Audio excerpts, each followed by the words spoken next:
Hi ನಮಸ್ಕಾರ ಎಲ್ಲರಿಗೂ. ಯಾರೆಲ್ಲ ನಮ್ಮ ಶಾಸ್ತ್ರ ಸಿದ್ಧಾಂತ ಜ್ಯೋತಿಷ್ಯ ಎಲ್ಲ ನೋಡ್ತಾ ಇದ್ದೀರಾ, ಸಬ್ಸ್ಕ್ರೈಬ್ ಮಾಡ್ತಾ ಇದ್ದೀರಾ, ಶೇರ್ ಮಾಡ್ತಾ ಇದ್ದೀರಾ, ತಮಗೆಲ್ಲ ವಂದಿಸುತ್ತಾ ಮೊಟ್ಟ ಮೊದಲನೆಯದಾಗಿ ನನ್ನ ಎಲ್ಲ ಪ್ರೀತಿಯ ಕನ್ನಡ ಜನತೆಗೆ ನಮಸ್ಕರಿಸುತ್ತಾ ಹಾಗೂ ನನ್ನ ಕುಲದೇವತೆಯಾದಂತಹ ಗವಿ ರಂಗನಾಥ ಸ್ವಾಮಿ, ಲಕ್ಷ್ಮೀ ರಂಗನಾಥ ಸ್ವಾಮಿ, ಗವಿ ರಂಗನಾಥ ಸ್ವಾಮಿ, ಗುಂಡಪ್ಪ ಸ್ವಾಮಿಯ ಪಾದಾರವಿಂದಗಳಲ್ಲಿ ನಮಸ್ಕರಿಸುತ್ತಾ ಇವತ್ತಿನ ಈ ಸಂಚಿಕೆಯಲ್ಲಿ ನಾವು ರಾಹು ಟ್ರಾನ್ಸಾಕ್ಷನ್ ಅಥವಾ ರಾಹು ಹೇಗಿರ್ತಾರೆ, ರಾಹುವಿನ ಪಾತ್ರವೇನು, ರಾಹು ನಮಗೆ ಯಾವಾಗ ಒಳ್ಳೆಯದನ್ನ ಮಾಡ್ತಾನೆ, ಯಾವಾಗ ನಮಗೆ ನೆಗೆಟಿವ್ ಆಗಿರ್ತಾನೆ, ಯಾವಾಗ ಪಾಸಿಟಿವ್ ಆಗಿರ್ತಾನೆ ಅನ್ನೋದ್ರ ಬಗ್ಗೆ ನಾವು ಇವತ್ತು ನೋಡ್ತಾ ಹೋಗೋಣ.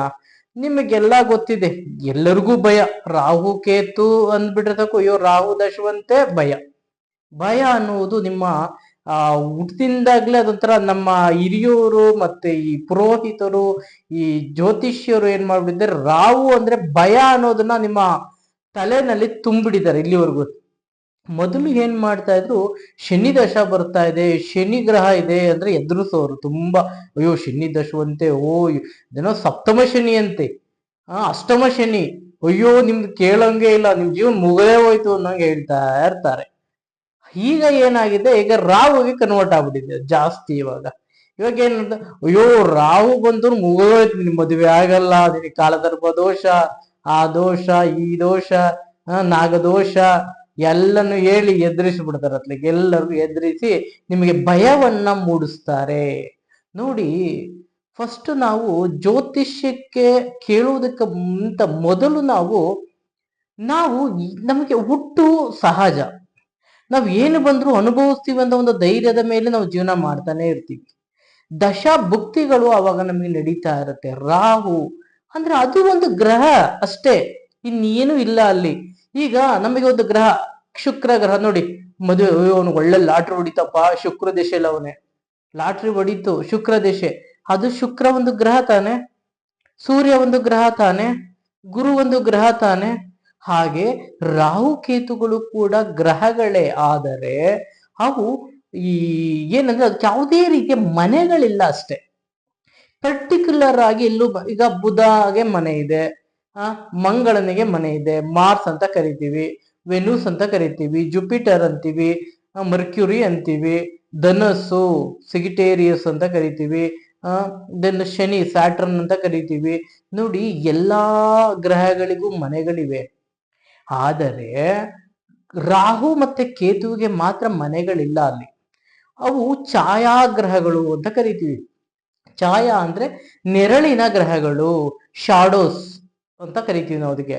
ನೆರಳಿನಿಂದನೇ ಅವು ನಮ್ಮ ಜೀವನದ ಒಂದು ಏನ್ ಹೇಳ್ಬೋದು, ಈ ಎಲ್ಲಾ ಗ್ರಹಗಳಿಗಿಂತನೂ ನಮಗೆ ಉತ್ತಮವಾದ ಗ್ರಹಗಳು ಅಂದ್ರೆ ರಾಹುಕೇತುನೇ. ಅದು ಯಾರು ಹೇಳಲ್ಲ ನಿಮಗೆ. ರಾಹುಕೇತು ಇಲ್ಲ ಅಂದ್ರೆ ಏನೂ ನಡೆಯಲ್ಲ ಜೀವನದಲ್ಲಿ. ನೀವ್ ಯಾವ ನವಗ್ರಹಕ್ಕೆ ಹೋಗಿ ಮತ್ತೆ ದೇವಸ್ಥಾನಕ್ಕೆ ಹೋಗಿ ಯಾವ್ದಕ್ಕಾರು ಹೋಗಿ, ನವಗ್ರಹಗಳು ಅಂತ ಬಂದಾಗ ರಾಹು ಕೇತು ಇಂಪಾರ್ಟೆನ್ಸ್ ತುಂಬಾ ಇರುತ್ತದೆ. ರಾಹು ಏನು, ಹೇಗ್ ಬಂದ ರಾಹು ಅನ್ನೋದನ್ನ ಜನಗಳು ಅದನ್ನ ನಿಮಗೆ ಪಾಸಿಟಿವ್ನ ಹೇಳಲ್ಲ, ನೆಗೆಟಿವ್ನ ಹೇಳಿ ಎದುರಿಸ್ತಾ ಇರುತ್ತಾರೆ ನಿಮಗೆ. ಹಾಗಾಗಿ ನೀವ್ ಏನ್ ಮಾಡಬೇಕು, ಹೌದು ಅದು ಒಂದು ಗ್ರಹನೇ, ನಮ್ಗೆ ಏನಾಗತ್ತೆ ಆಗ್ಲಿ ಬಿಡಿ ಅನ್ನೋ ಒಂದು ಧೈರ್ಯ, ಒಂದು ಕಾನ್ಫಿಡೆನ್ಸ್, ನಿಮ್ಗೆ ಒಂದು ಪಾಸಿಟಿವ್ನೆಸ್ ನಿಮ್ಮಲ್ಲಿ ಬರಬೇಕು. ಆಗ್ಲೇ ನೀವು ಎಲ್ಲವನ್ನು ಮೀರಿ ಬದುಕುವುದಕ್ಕೆ ಸಾಧ್ಯವಾಗುತ್ತದೆ. ನೀವು ರಾಹು ಅಂತ ಹೇಳ್ತೀವಲ್ಲ, ರಾಹು ಇದು ಏನು, ರಾಹು ಮತ್ತೆ ಕೇತು ಎರಡು ಯಾವಾಗ್ಲೂ ಅಪೋಸಿಟ್ ಡೈರೆಕ್ಷನ್ ಅಲ್ಲಿ ತಿರುಗ್ತಾ ಇರುತ್ತೆ. ಹೀಗೆ ನಿಮಗೆ ರೆಟ್ರೋಗ್ರೇಡ್ ಆಗಿದೆ ಅಂತ ಹೇಳ್ತಾರೆ, ಈಗ clockwise anticlockwise ತಿರುಗುತ್ತೆ ಅಂತ ಹೇಳ್ತಾರೆ. ಇಲ್ಲಿ ರಾಹು ಮತ್ತೆ ಕೇತು ಎರಡೂ ಕೂಡ ನಿಮಗೆ ಒಳ್ಳೆಯದನ್ನು ಮಾಡ್ತವೆ. ದಶಾಭುಕ್ತಿ ಚೆನ್ನಾಗಿಲ್ಲ ಅಂದಾಗ ಮಾತ್ರ ನೆಗೆಟಿವ್ ಆಗಿ ಇರುತ್ತದೆ ನಿಮಗೆ. ಈಗ ರಾಹು ಏನ್ ಮಾಡ್ತದೆ, ತಲೆಯನ್ನ ನಾವು ರಾಹು ಅಂತ ಕರಿತೀವಿ. ತಲೆ ಬುದ್ಧಿವಂತಿಕೆ, ನೋಡಿ ಬುದ್ಧಿವಂತಿಕೆ ಎಲ್ಲಿದೆ, ತಲೆ ತಾನೇ ಇರುತ್ತೆ. ಯಾಕೆ ಅವನ್ ಕೆಟ್ಟವನು ಅಂತ ಹೇಳ್ತಾರೆ ಅಂತ ನಮಗೆ ಇನ್ನೂ ಸರಿಯಾದ ಮಾಹಿತಿ ಅವರ ಬಗ್ಗೆ ಇಲ್ಲ. ಯಾಕೆ ನಿಮ್ಗೆಲ್ಲ ಹೇಳಿ ಎದುರಿಸ್ತಾರೆ ಅಂತ ನನಗಿನ್ನೂ ಗೊತ್ತಿಲ್ಲ ಅದು. ರಾಹು ಮತ್ತೆ ಕೇತು, ಕೇತುವಿನ ಬಾಲಕ್ಕೆ ಹೋಲಿಸ್ತಾರೆ. ಸುಬ್ರಹ್ಮಣ್ಯನ ನಾವು ಒಂದು ಒಂದು ಪೂಜೆಯನ್ನ ಮಾಡ್ಕೊಂಡ್ರೆ ಸಾಕಪ್ಪ. ಸುಬ್ರಹ್ಮಣ್ಯನ ಒಂದು ಮಂತ್ರವನ್ನ ಹೇಳ್ಕೊಂಡ್ರೆ ಸಾಕಪ್ಪ. ನಿಮಗೆ ಯಾಕೆ ಇಲ್ಲ ಅಂದ್ರೆ ನೀವು ಒಂದು ಕೊಬ್ಬರಿನೋ ಅಥವಾ ತೆಂಗಿನಕಾಯಿನೋ, ಒಣಗಿದ ಕೊಬ್ಬರಿ ತಗೊಂಡ್ರು ಸಾಕಪ್ಪ. ಯಾಕೆ ಎದುರಿಸ್ಬೇಕು, ಯಾಕೆ ಭಯ ಪಡಿಸ್ಬೇಕು, ಯಾಕೆ ನಿಮಗೆ ಈಗ ಈಗ ರಾಹುವಿಗೆ ಮೊಸರನ್ನ ಇಟ್ರು ಸಾಕಪ್ಪ. ಮೊಸರು ಮತ್ತೆ ಅನ್ನ, ಅದನ್ನ ಯಾವುದೇ ರೀತಿ ಏನು ಮಿಕ್ಸ್ ಮಾಡಬಾರದಷ್ಟೇ. ಇದು ಇಟ್ಟರು ಸಾಕು. ಇಟ್ಬಿಟ್ಟು ಮಂತ್ರಗಳನ್ನ ಹೇಳಿ, ಮಂತ್ರಗಳಿಂದ ಉಚ್ಚರಿಸುವುದರಿಂದ ನಿಮ್ಮ ಎಲ್ಲಾ ಕಷ್ಟಗಳು, ನಿಮ್ಗೆ ಎಲ್ಲಾ ತೊಂದರೆಗಳು ಕೂಡ ಬಗೆಹರಿಸುತ್ತದೆ. ನೋಡಿ, ಇವಾಗ ನಿಮ್ಗೆ ಡೆಫಿನೇಷನ್ ಅದರ ಬಗ್ಗೆ ಹೇಳಕ್ ಹೊರಟಿದ್ದೀನಿ. ರಾಹು ಏನು? ರಾಹು ದಶ ಅಥವಾ ಕೇತು ಭುಕ್ತಿ, ರಾಹು ಅಥವಾ ಕೇತು ಭುಕ್ತಿ ಅಥವಾ ರಾಹು ದಶ, ಅಥವಾ ರಾಹು ದಶ ಮತ್ತೆ ಶುಕ್ರ ಭುಕ್ತಿ, ಶುಕ್ರ ದಶ ಅಥವಾ ರಾಹು ಬುದ್ಧಿ ಇದ್ದಾಗ ಮಾತ್ರ ನಿಮ್ಗೆ ಸ್ವಲ್ಪ ಕೆಡುಕುಗಳು ಆಗುವಂತ ಸಂದರ್ಭಗಳು ಇರುತ್ತದೆ. ಸ್ವಲ್ಪ ಜೋಪಾನವಾಗಿರಿ ಅಷ್ಟೇ. ಅಥವಾ ರಾಹು ಅಥವಾ ಮಂಗಳ ಬಂದಾಗ್ಲೂ ಸ್ವಲ್ಪ ಜೋಪಾನವಾಗಿರ್ತಕ್ಕಂಥದ್ದು ತುಂಬಾ ಅತ್ಯುತ್ತಮ ಅಂತ ಹೇಳಕ್ ಇಷ್ಟಪಡ್ತೀನಿ. ಇನ್ನ ನಿಮ್ಗೆ ಇದಕ್ಕಿಂತ ಹೆಚ್ಚಾಗಿ ಹೇಳ್ಬೇಕಂದ್ರೆ ನೋಡಿ, ರಾಹು ನಿಮ್ಗೆ ನೋಡಿ, ಮೆಡಿಕಲ್ಗೆ ಹೋಗ್ತೀರಾ, ರಾಹು ಇರ್ತಾನೆ. ಮೆಡಿಕಲ್ ಡಾಕ್ಟರ್ ಆಗ್ತಾರಲ್ಲ, ರಾಹು ದಶ ಇಲ್ಲ, ರಾಹು 18 ವರ್ಷ ರಾಹು ನಿಮ್ಮ ಜೊತೆಯಲ್ಲೇ ಇರ್ತಾನೆ. ರಾಹು ಇಲ್ಲದೆ ನಾವೇನನ್ನೂ ಮಾಡೋಕೆ ಸಾಧ್ಯ ಇಲ್ಲ. ಹಾಗಾಗಿ 18 ವರ್ಷ ರಾಹು ಇರ್ತಾನೆ. ಆದರೆ ದಶ ಭುಕ್ತಿ, ಅಂತರ್ಭುಕ್ತಿ, ಪ್ರತ್ಯಂತರ್ಭುಕ್ತಿ, ಸೂಕ್ಷ್ಮ ಭುಕ್ತಿಗಳಲ್ಲಿ ರಾಹು ಹೇಗಿದ್ದಾನೆ ಅಂತ ನೋಡ್ಕೋಬೇಕಾಗುತ್ತೆ. ಯಾವ್ಯಾವ್ದು ಗ್ರಹಗಳು ಕಾಂಬಿನೇಷನ್ ಆಗ್ತಾ ಇದೆ ಅಲ್ಲಿ, ಅದನ್ನ ನಾವು ಯೋಚನೆ ಮಾಡಬೇಕು.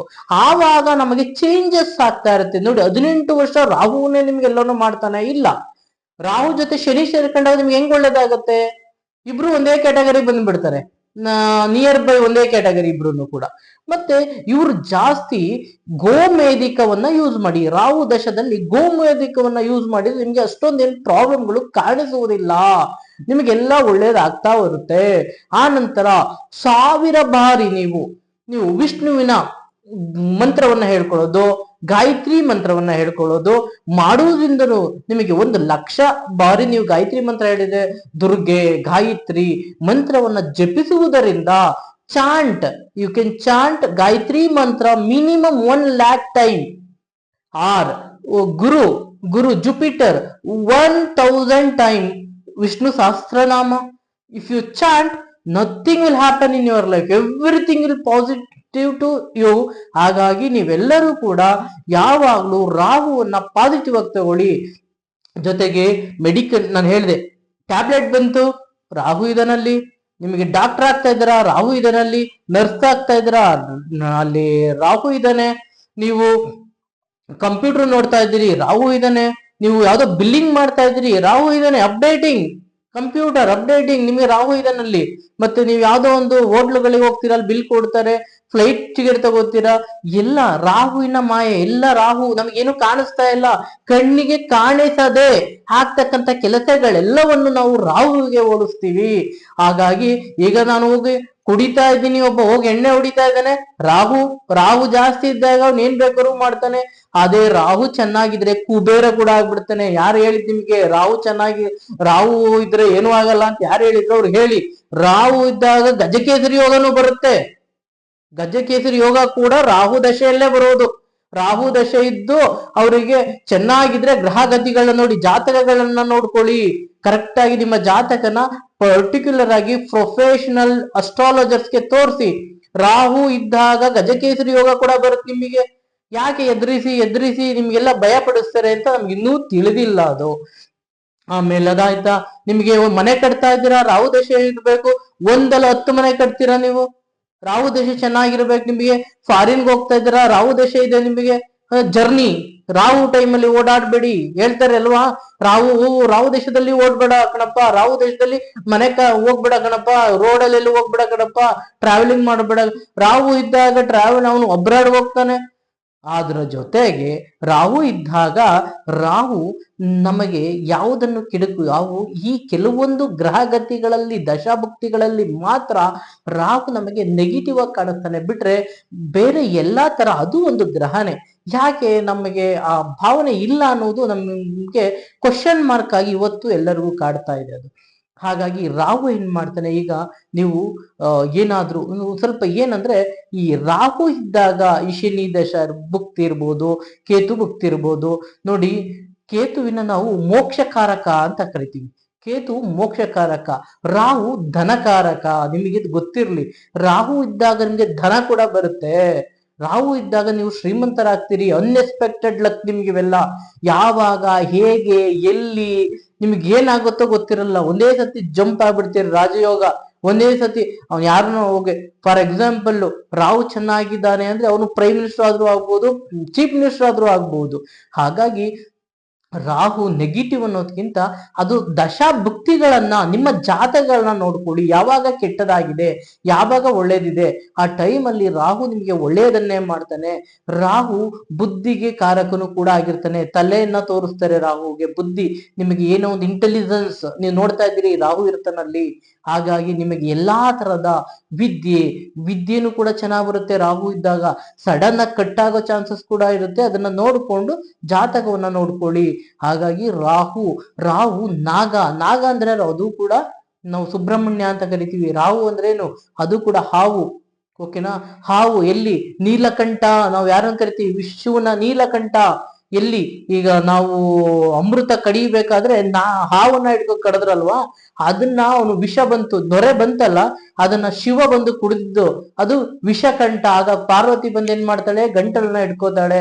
ವಿಷಕಂಠ, ನೀಲಕಂಠ. ಅಲ್ಲಿ ನೋಡಿ ನೀಲಿ ಬಂತು, ಅದು ಯಾರಿಂದ, ಈ ರಾಹು ಕೇತು ಇದ್ರು ಅಲ್ಲಿ ಅಮೃತವನ್ನ ಕುಡಿಯೋಕೆ ಅವರೂ ಕೂಡ ಬಂದಿದ್ರು. ಹಾಗಾಗಿ ಇಲ್ಲಿ ಅವ್ರಿಗೂ ಕೂಡ, ಅವರು ಅಮೃತವನ್ನ ಕುಡಿದ್ರು, ಅವ್ರದ್ದು ಒಂದು ಭಾಗ ಇಲ್ಲಿ ಇದೆ. ಅವರು ಕೂಡ ಸಮರ್ಥರು. ಅವರಿಲ್ಲದೆ ಯಾವುದೇ ಕೆಲಸ ಕಾರ್ಯಗಳು ನಡೆಯೋದಿಲ್ಲ. ಮೋಕ್ಷ ನೋಡಿ, ಕೇತು ಹೇಗೆ ಮೋಕ್ಷ ಕೊಡ್ತಾನೋ, ರಾಹು ಹಾಗೆ ಧನಕಾರಕನಾಗಿರ್ತಾನೆ, ಯೋಗಕಾರಕನಾಗಿರ್ತಾನೆ. ರಾಹು ಏನಾಗ್ತದೆ, ರಾಹು ಇದ್ದಾಗ ಸ್ವಲ್ಪ ಈ ಹ್ಯಾಬಿಟ್ಸ್ ಜಾಸ್ತಿ ಆಗ್ಬೋದು. ಈಗ ಸಿಗರೇಟು, ಸ್ಮೋಕಿಂಗ್ ಇರ್ಬೋದು, ಈಗ ಡ್ರಿಂಕ್ಸ್ ಮಾಡೋರು ಇರ್ಬೋದು, ಈಗ ಯಾವುದೋ ಒಂದು ವೇಶ್ಯ ಸಹವಾಸ ಇರ್ಬೋದು. ಈ ತರದ್ದು ಅಡಿಕ್ಟ್ ಆಗುವಂತ ಜಾಸ್ತಿ ಇರುತ್ತದೆ ಹೊರತು ಅದನ್ನ ಒಳ್ಳೆ ರೀತಿಯಲ್ಲಿ ನಾವು ನೋಡ್ಕೊಂಡಾಗ ಯಾವುದೇ ರೀತಿ ತೊಂದರೆಗಳು ಕೂಡ ನಮಗೆ ಆಗೋದಿಲ್ಲ. ಹಾಗಾಗಿ ಆ ನಂತರ ನೀವು ಒಂದೇ ಸತಿ ಲಾಟ್ರಿ ಹೊಡಿತು ಅಂತೀರ. ಯಾವಾಗ ರಾಹು ಇಲ್ದೇನೆ ಹೋದ್ರೆ ಲಾಟ್ರಿಯಲ್ಲಿ ಹೊಡಿಯುತ್ತೆ ನಿಮಗೆ. ರಾಹು ಇದ್ದರೆ ತಾನೆ ಅನ್ಎಕ್ಸ್ಪೆಕ್ಟೆಡ್ ಆಗಿ ಬಂದಿರುತ್ತೆ ನಿಮಗದು. ಹಾಗಾಗಿ ರಾಹು ನಮಗೆ ಟ್ರಾನ್ಸಾಕ್ಷನ್ಸ್ ಅಲ್ಲಿ, ನಮಗೆ ಈ ಟ್ರಾನ್ಸಿಟ್ ಅಂತ ಏನ್ ಹೇಳ್ತೀವಿ, ಅಲ್ಲಿ ನಮಗೆ ಅತಿ ಹೆಚ್ಚು ಲಾಭಗಳನ್ನು ಕೊಡ್ತಕ್ಕಂಥ ಯೋಗ ಕೂಡ ರಾಹುಗಿದೆ. ರಾಹುವಿನ ನೆಗೆಟಿವ್ ಆಗಿ ನಾವು ಹೆಚ್ಚಾಗಿ ನೋಡೋದು, ಪಾಸಿಟಿವ್ ಆಗಿ ನೋಡೋಣ ಅಂತ ಹೇಳ್ತಾ, ನಿಮಗೆ ಇನ್ನೂ ಇದರ ಹೆಚ್ಚಿನ ಮಾಹಿತಿ ಇದೆ, ನಿಮ್ಮ ಜಾತಕವನ್ನ ನೀವು ತಂದು ತೋರಿಸ್ಕೊಳ್ಳಿ. ಆಗ ನಿಮ್ಗೆ ಇನ್ನೂ ಅದರ ಬಗ್ಗೆ ಇನ್ನೂ ವಿಸ್ತಾರವಾಗಿ ನಿಮಗೆ ಅದರ ಬಗ್ಗೆ ನಾನು ತಿಳಿಸ್ಕೊಡ್ತೀನಿ ಅಂತ ಹೇಳ್ತಾ ಇವತ್ತಿನ ಈ ಕಾರ್ಯಕ್ರಮನ ಮುಗಿಸ್ತಾ ಇದ್ದೀನಿ. ಎಲ್ಲರೂ ದಯಮಾಡಿ ಸಬ್ಸ್ಕ್ರೈಬ್ ಮಾಡಿ, ಶೇರ್ ಮಾಡಿ, ಲೈಕ್ ಮಾಡಿ ಅಂತ ಪ್ರಾರ್ಥಿಸ್ತೀನಿ.